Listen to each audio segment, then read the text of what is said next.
Welcome back to Design Dungeon. This time, we're looking at Rise of the Teenage Mutant Ninja Turtles, which is an animated show that's currently airing on Nickelodeon. When it was announced, fans of the prior series kind of lost their minds, which is understandable.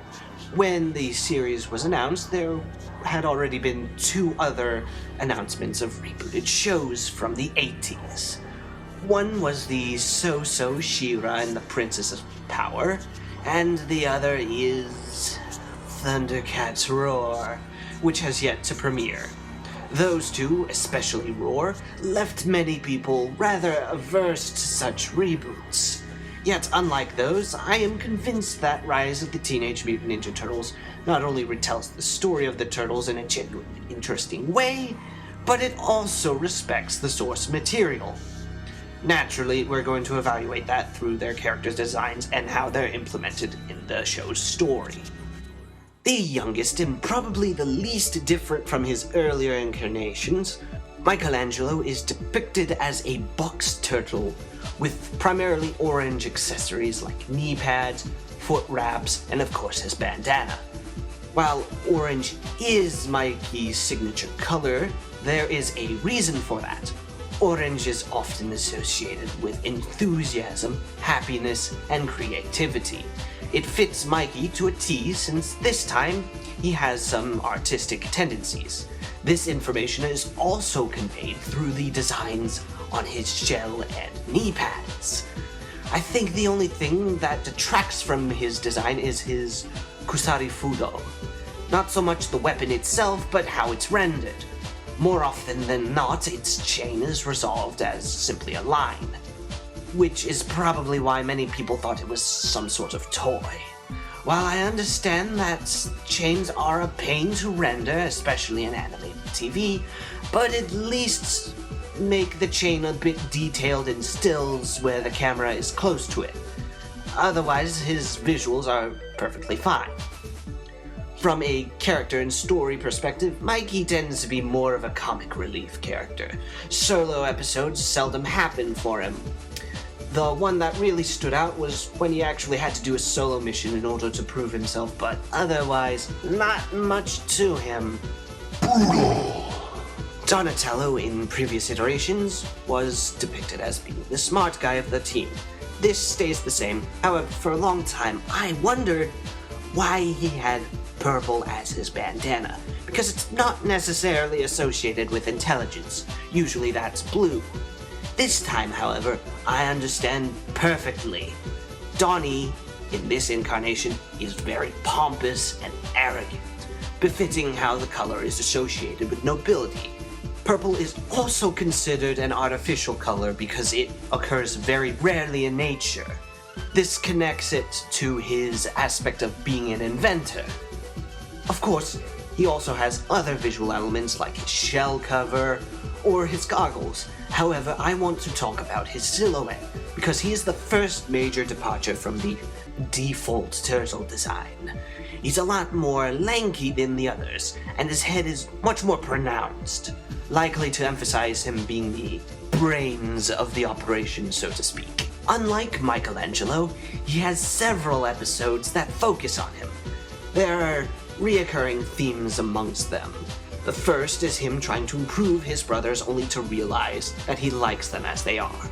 Those plots also stem from the second theme, that being his ego and self-centered attitude getting the better of him and creating problems for his brothers. This is all fine and well, but the latter theme is far more reoccurring because Donatello seems to fail to internalize the lessons that he's supposed to learn from. It's actually quite frustrating because the show does have continuity, so Donnie really isn't learning from his mistakes. This starts to get very tiring after the fourth time it happens. For the first time, Leonardo is not the leader of the Turtles. Despite his bandana colors being associated with authority, calmness, and wisdom, he is relegated to a secondary comic relief. To an extent, but we'll get to that later. beyond blue, there are additional visual elements to him. He has several yellowish-green stripes along his limbs and red stripes along his face. Doesn't have too much significance other than to denote his species, but it does make the design a lot more interesting. The last major element I want to address is his odachi, which is an interesting change from his twin katanas. Both weapons are associated with samurai warriors, but there's a bit more significance to the odachi. When their use declined through the passing of sword-length laws in Japan, yes, those are a real thing, the use of odachi was relegated to offerings for Shinto shrines. It's rather fitting for Leo's mystic weapon. Alright, so where does Leo actually fit in the show? Like I mentioned before, he's also more of a comic relief character, but unlike Mikey, he's not the goofy type. He's far more sarcastic, and will often criticize Donatello and Raphael for their shortcomings. However, that's not all. More often than not, he has the most acute sense of danger of the group. A good example is when they meet Big Momma, and he's immediately suspicious of her. Ultimately, he's proved right. While he may not be the leader right now, I think a time will come where he will prove himself. Right now, he should just stick to figuring out how his portal cuts work. All right. Raphael was probably the most contentious of the Turtles' designs. He's big, blocky, and also a snapping turtle. Yet because of these design decisions, that I've come to actually like Raphael. He's massive not only to highlight his strength, but also to denote his position as the eldest of the Turtles, which is why he is the self-appointed leader of the group. Everything about his design screams tough guy. From his jagged shell to the bandages and sports tape on him, even his tonfas highlight this idea, as they are used to enhance his punches. Now, why haven't I talked about his signature color yet? Well, that's because his personality has a lot to do with the color red and what it's used to symbolize. It's not merely just rage and anger, it's vitality and passion. This Raphael feels his emotions deeply, be it anger, fear, love, or sadness. Probably the best example is when a band of mutated punk rockers were trying to make a stadium sink into the ground so they could have an audience.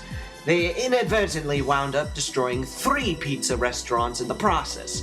Now, of course, the Turtles fought them, but when the band explained their plan, he thought up a solution for them to have an audience without resorting to villainy.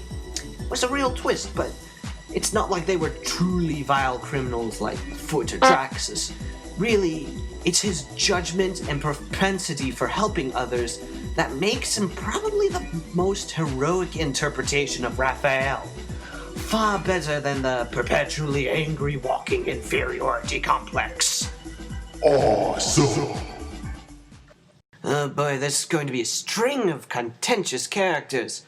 Master Splinter here is a short rat mutant who, let's be honest, is usually found sitting in front of his chair with what appears to be a bathrobe, though one could argue it's just a very fancy gi.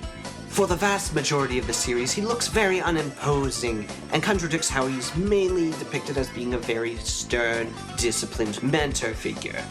Well, for those who want to avoid any spoilers about the series, all I can say is that the writers went the Yoda route.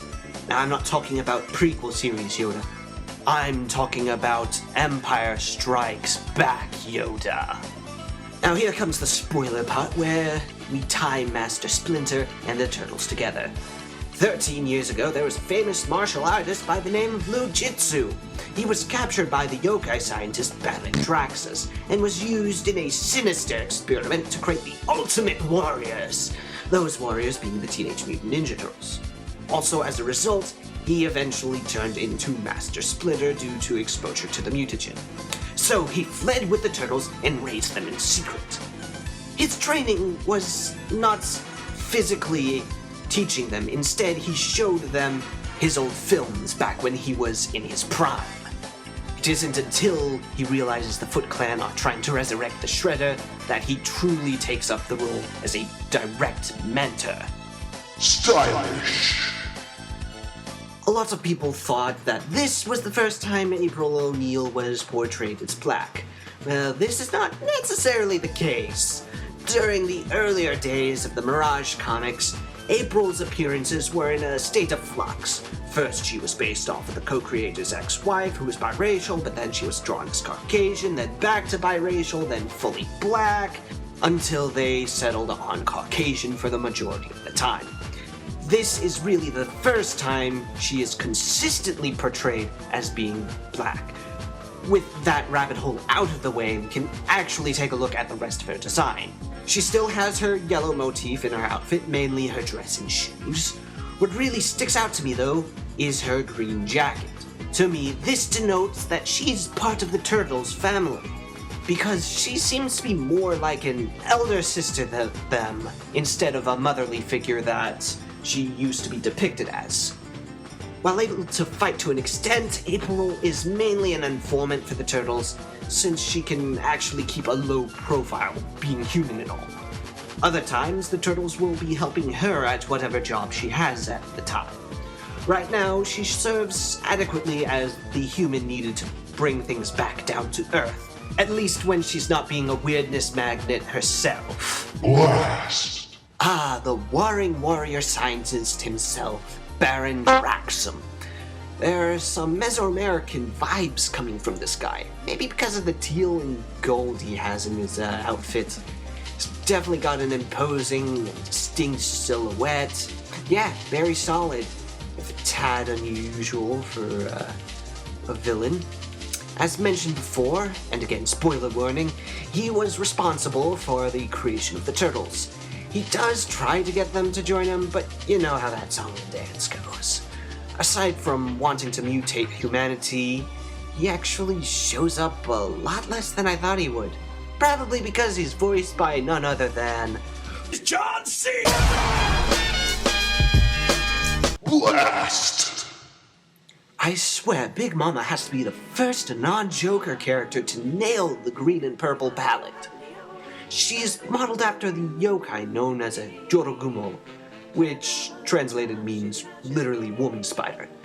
Fittingly enough, she can also shapeshift into a human-like form. When in the human form, she has a very refined look, fitting for her occupation of running a hotel and battle arena, while her yokai form is a massive spider that is quite fitting for her name. Unlike the very stoic and somewhat sarcastic Baron Draxus, Big Momma is far more cordial. Despite having fewer episodes than Draxus, she leaves a far bigger impression. Right off the bat, we know that she's an over-the-top showwoman with an incredibly distinct accent. Seriously, what is that? To further contrast with Draxus, she wants to create mutants in order to drum up more competitors for the Nexus Arena. In fact, she'd rather maintain the current masquerade, probably to keep her illicit dealings under wrappings. She may not be as imposing as Draxus, but she is far more entertaining. All right. Technically speaking, the Shredder hasn't even appeared properly. His armor is more of a plot coupon right now. If the Foot Clan manages to complete the armor, he will be brought back as a demonic animated suit of armor. Whenever the Shredder is actually mentioned, things tend to get a bit more serious.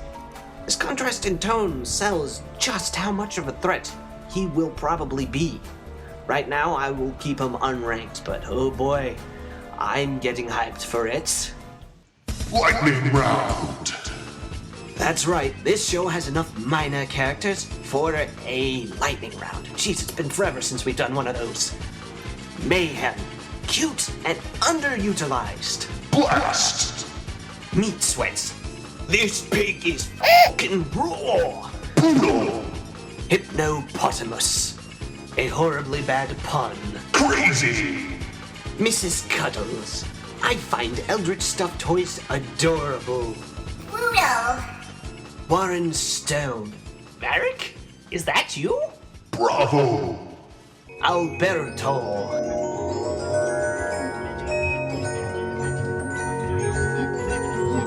The